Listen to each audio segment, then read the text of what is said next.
In occupied Haarlem during World War II, a young law student became one of the most wanted targets for the Nazis. Her distinctive red hair made her instantly recognizable, but it was her courage and effectiveness in resistance operations that made her deadly and earned her a place on the Nazi most wanted list. Her code name was Hanny. Her real name was Janetje Johanna Schaft. To the Gestapo hunting her, she was simply the girl with the red hair. Before we continue, I need to make something absolutely clear. This story is based entirely on documented historical records. It is not fiction. Every detail you're about to hear comes from Dutch National Archives, witness testimonies, and verified resistance records. The names, dates, and operations are real. The people involved actually lived, fought, and in many cases died for what they believed in. If you want more real World War II history like this, stories that deserve to be remembered, please like this video and subscribe to our channel. These are not just stories.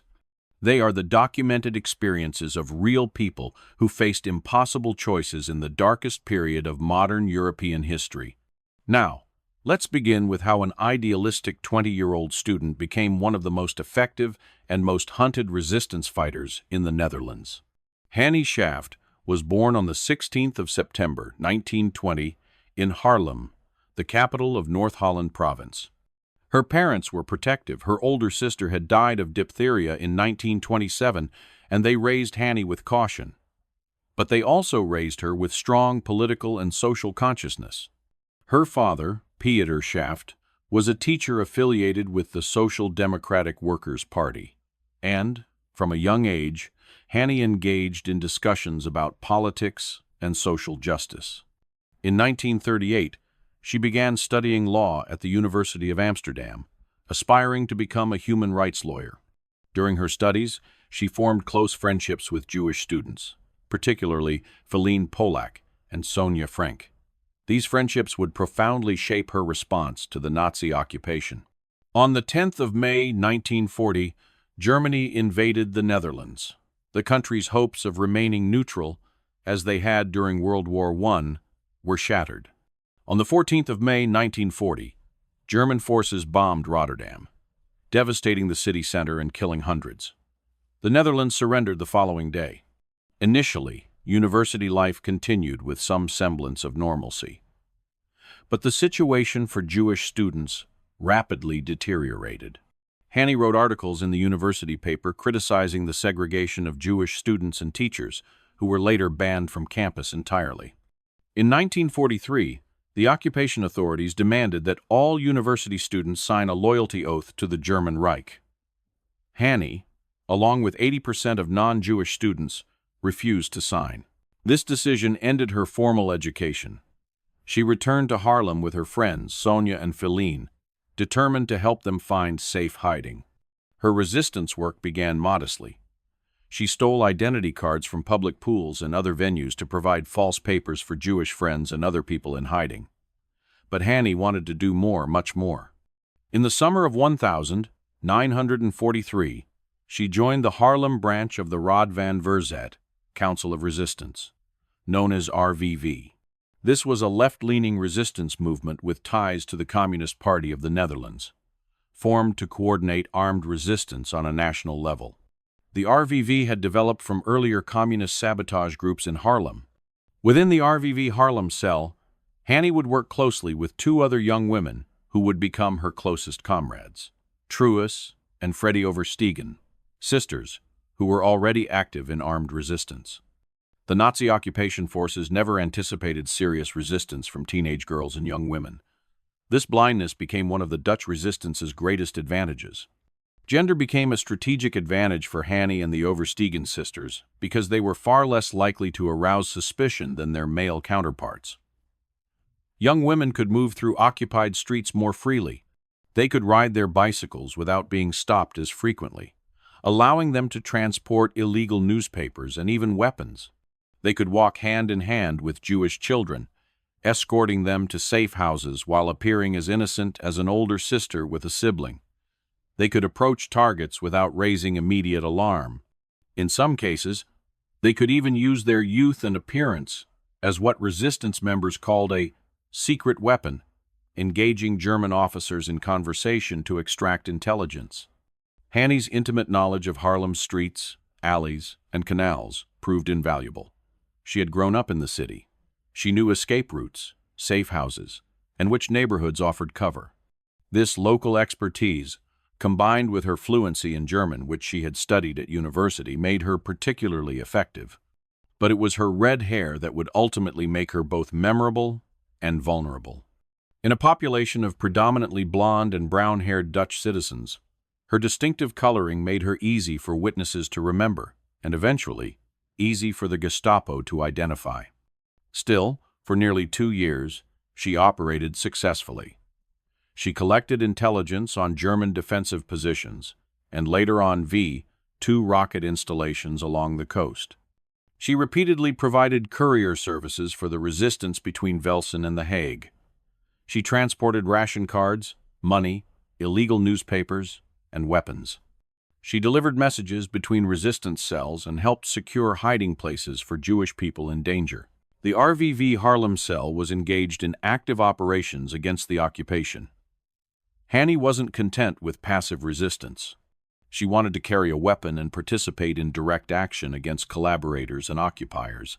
She would get her wish, and the consequences would be deadly, for both the enemy and for those she loved. The RVV Haarlem employed specific tactics designed to disrupt the occupation, gather intelligence, and eliminate collaborators who posed direct threats to Jewish people in hiding and resistance members. Hanny worked as a courier and intelligence gatherer for the Haarlem Sabotage Group. This role was far more dangerous than it might sound. Couriers carried forged documents, resistance communications, weapons, and money. Being caught meant immediate arrest, interrogation, and likely execution. On Christmas Eve, 1944, Hanny helped collect 5 crates of ammunition from the Kriegsmarine Naval Base in IJmuiden, an extraordinarily risky operation that required not only courage but careful planning and timing. In November 1943, Hanny participated in her first major action, an attempted sabotage of the electrical power plant of the Provincial Elektriciteitsbedrijf in Velsen Noord. The operation was only partially successful. One of 2 homemade explosive charges detonated, damaging but not destroying the facility. Still, it served as a morale boost for the local population and announced that active resistance was underway. On the 20th of January 1944, the RVV Haarlem attempted to sabotage the Rembrandt Cinema on the Grote Markt in Haarlem, which regularly showed German propaganda films. The firebombs they placed were discovered prematurely, and the operation failed. The RVV made difficult decisions about targeted operations against specific individuals. These weren't random attacks. The resistance carefully identified collaborators who were directly responsible for hunting down Jewish people in hiding or betraying resistance members. In June 1944, Hanny and Jan Boonkamp, a young worker from IJmuiden and her closest partner in the resistance, carried out an operation against Peter Faber, a prominent NSB member, Dutch Nazi Party. Faber worked closely with his 2 sons, both SS members who worked for the Sicherheitsdienst, the Nazi intelligence agency.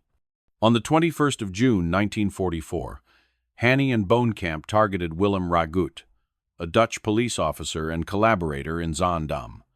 After days of reconnaissance, they approached Ragut on the street. Hanny fired first. But Ragut, though mortally wounded, managed to shoot Boonkamp in the stomach before dying. Boonkamp was captured and taken to a hospital, where he was interrogated by Dutch Nazi nurses posing as resistance workers. Before he died, he inadvertently gave Hanny's name and address. This betrayal, innocent and unintentional, would have devastating consequences. To force Hanny to surrender, German authorities arrested her parents and sent them to the Herzogenbusch concentration camp near Den Bosch. The emotional toll was crushing. Boonkamp's death and her parents' arrest forced Hanny to temporarily cease operations. But she wouldn't quit. When she resumed resistance work, she dyed her distinctive red hair black and wore glasses to hide her identity. A trusted resistance member forged a new identity card for her under the name Johanna Elderkamp, supposedly born in Zurich, Switzerland. After recovering from her depression following Bonekamp's death, Hanny worked extensively with Truus and Freddie Oversteegen. The three women sometimes operated on bicycles, with one riding and the other sitting on the back to carry out operations. On September 5, 1944, Dolle Dinsdag, or Mad Tuesday, when premature celebrations of liberation swept the Netherlands, the RVV Haarlem executed a coordinated operation against 3 police officials in Haarlem, who were responsible for hunting down Jewish people in hiding and resistance members. The tactics were effective, but they came at enormous personal cost, and the Gestapo was closing in. Between the summer of 1943 and March 1945, Hanny Schaft participated in numerous resistance operations in and around Haarlem. While historical records don't capture every detail of every mission, the nature of clandestine operations ensured many specifics were never documented. We can verify several key actions. Hanny's first documented major operation was the 27th of November 1943 attack on the electrical power plant in Velsen Nord. The operation involved multiple RVV members, including Jan Bonkamp and Jan Brasser. While the sabotage only partially succeeded, it demonstrated the group's capability and willingness to strike infrastructure targets. The precise number and nature of courier missions Hanny undertook cannot be fully quantified. Such activities were deliberately not recorded in detail. However, sources confirm she regularly collected intelligence on German defensive works and V-2 rocket installations along the coast, information that would have been valuable to Allied forces and to planning future resistance operations. The year 1944 saw increased resistance activity as the war situation evolved. The failed sabotage attempt at the Rembrandt Cinema in January showed that not every operation succeeded, but the willingness to take such risks remained constant. On the 8th of June 1944, Hanny and Jan Bonkamp targeted Peter Faber, a five-year-old baker and prominent NSB member. Faber's 2 sons worked for the SS and the Sicherheitsdienst. The operation succeeded, but the pattern of targeting specific collaborators made the resistance members themselves increasingly visible to the authorities. The 21st of June, 1944, operation against police officer Willem Ragut in Zaandam proved to be a turning point. After reconnaissance over several days, Hanny shot Ragut, who fell mortally wounded. But Ragut managed to shoot Bonkamp in the stomach before dying. Bonkamp was given a stimulating injection by the authorities to make him talk before he died, and he gave up information that would lead to Hanny's parents being arrested as hostages. This period marked Hanny's temporary withdrawal from operations. The psychological toll of Bonekamp's death, combined with her parents' imprisonment as leverage against her, created what historical sources describe as severe depression. Letters from Hanny and testimony from friends suggest she suffered from what we would now recognize as depression and PTSD during the war. After her parents were released following 9 months of imprisonment and after dyeing her hair black, Hanny resumed resistance work. She now worked primarily with the Oversteegen sisters. On the 25th of October 1944, Hanny and Truus Oversteegen planned to target Fake Christ, an NSB member and Haarlem policeman known for hunting Jewish people in hiding. However, other Haarlem resistance fighters completed the operation before Hanny and Truus could act. On Christmas Eve, 1944, Hanny helped retrieve 5 crates of ammunition from the German naval base at IJmuiden, an operation requiring both boldness and careful timing. The early months of 1945 saw continued operations even as the Allied forces advanced. On the 1st of March 1945, Hanny Schaft and Truus Oversteegen eliminated NSB police officer Willem Zirkzee near the Krelligehus on the Leidsevaart in Haarlem. On the 15th of March 1945, they wounded Co Langendijk, a hairdresser from IJmuiden who worked for the Sicherheitsdienst. Langendijk survived the attack and testified in 1948. He was sentenced to life imprisonment in 1949. The exact number of operations Hanny participated in remains uncertain. This is the honest reality of historical research.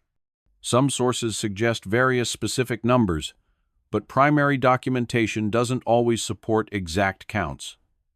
What we can verify is that she was active in multiple courier missions between resistance cells, intelligence gathering on German military installations, sabotage attempts against infrastructure and propaganda venues, targeted operations against specific collaborators identified as threats, weapons and ammunition, acquisition and transport node, distribution of illegal newspapers, securing safe houses for Jewish people in hiding. The operations disrupted occupation activities, eliminated individuals directly responsible for betraying Jewish people and resistance members, and provided intelligence that aided both the resistance and Allied forces. The psychological impact on the occupation forces, knowing that young women were successfully operating against them, should not be underestimated. But by March 1945, with liberation tantalizingly close, Hanny's time was running out. By late 1944, Hanny Schaft had become one of the most wanted resistance fighters in the Netherlands. The Gestapo's frustration at being unable to capture the girl with the red hair grew with each successful operation. Willy Lodges, head of the Sicherheidsdienst in Amsterdam, personally directed the hunt for Hanny. Rumors circulated that Hitler himself demanded her capture, though this claim, while reported in resistance circles, cannot be definitively verified from German archives. What is documented is the intensity of the search. The Sicherheitsdienst increased surveillance, deployed informants, and established more checkpoints throughout Haarlem and surrounding areas. Every person with distinctive features faced increased scrutiny. On the 21st of March, 1945, Hanny was stopped at a military checkpoint in Haarlem while cycling toward IJmuiden. In her bag, authorities discovered copies of the illegal communist newspaper De Waarheid, The Truth. Worse, they found she was carrying a pistol. She was arrested immediately and taken to a prison cell in Haarlem. Initially, the guards didn't realize who they had captured.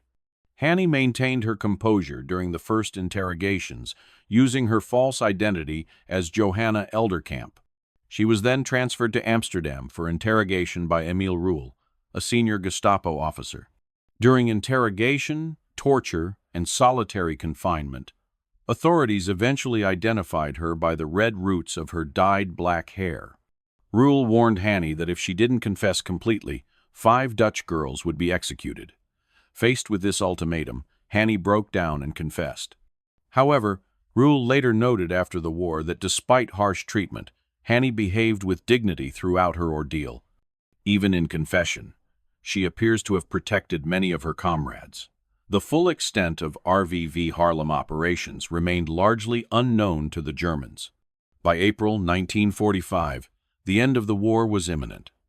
Allied forces were liberating Dutch territory. The German occupation was collapsing. An agreement existed between the occupation forces and the Dutch resistance to stop executions.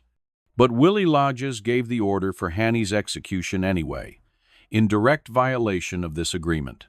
On the 17th of April 1945, just 3 weeks before the Netherlands would be fully liberated, Hanny Schaft was taken to the dunes near Bloemendaal for execution. What happened next has been the subject of some historical debate.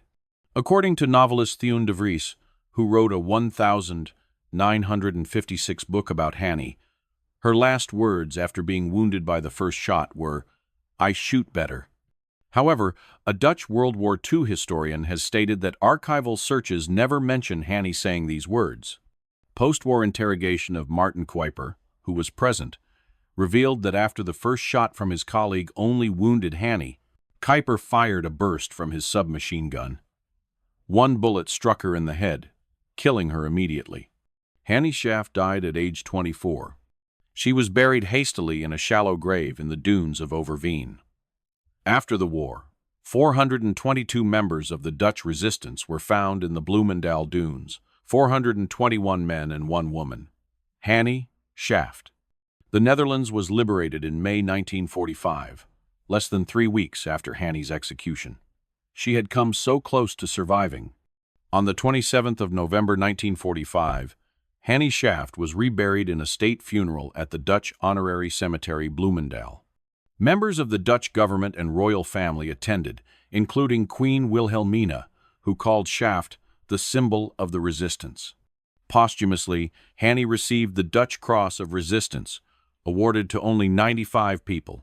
She was also awarded the Resistance Memorial Cross, and General Eisenhower awarded her the Medal of Freedom. However, Hanny's memory became caught up in post-war political tensions. Because the Communist Party of the Netherlands celebrated her as an icon, her popularity decreased in some circles during the Cold War. In 1951, commemoration at Hanny's grave was actually forbidden by authorities concerned about communist gatherings. Commemorators, estimated to number over 10,000, were stopped by several hundred police and military, with the aid of 4 tanks. A group of 7 managed to reach the burial ground but were arrested when they tolled the bell. This political appropriation complicated public memory of her sacrifice for years. Hanny's comrades, Truus and Freddie Overstegen, survived the war but carried emotional scars for the rest of their lives. Both suffered from what would now be diagnosed as post-traumatic stress disorder, enduring severe nightmares, screaming and fighting in their sleep. For years after the war, Freddie Overstegen visited Shaft's grave and left behind red roses. Truus died in 2016 and Freddie in 2018. Nearly 7 decades after the war's end, still haunted by their experiences. A number of schools and streets in the Netherlands are named after Hanny Shaft. The National Hanny Shaft Foundation, Nationale Hanny Shaft Stichting, was created for her and other resistance heroines. The last Sunday in November is used to remember her life and work. Her story has been told in books and films, ensuring new generations learn about the young woman with red hair who refused to accept Nazi occupation. This is not a story that needs embellishment. Hanny Shaft's actual, documented life was extraordinary enough. She was 24 years old when she died. She had trained to be a human rights lawyer. She chose active resistance. She paid the ultimate price, 3 weeks before liberation. These are not characters in a novel. They were real people who made impossible choices in unimaginable circumstances. If this kind of historically accurate World War II content matters to you, please like this video and subscribe to our channel. Share it with anyone who needs to understand that real history is more powerful than any fiction. Thank you for watching, and thank you for remembering Hanny Shaft, the girl with the red hair who became the Nazis' most wanted.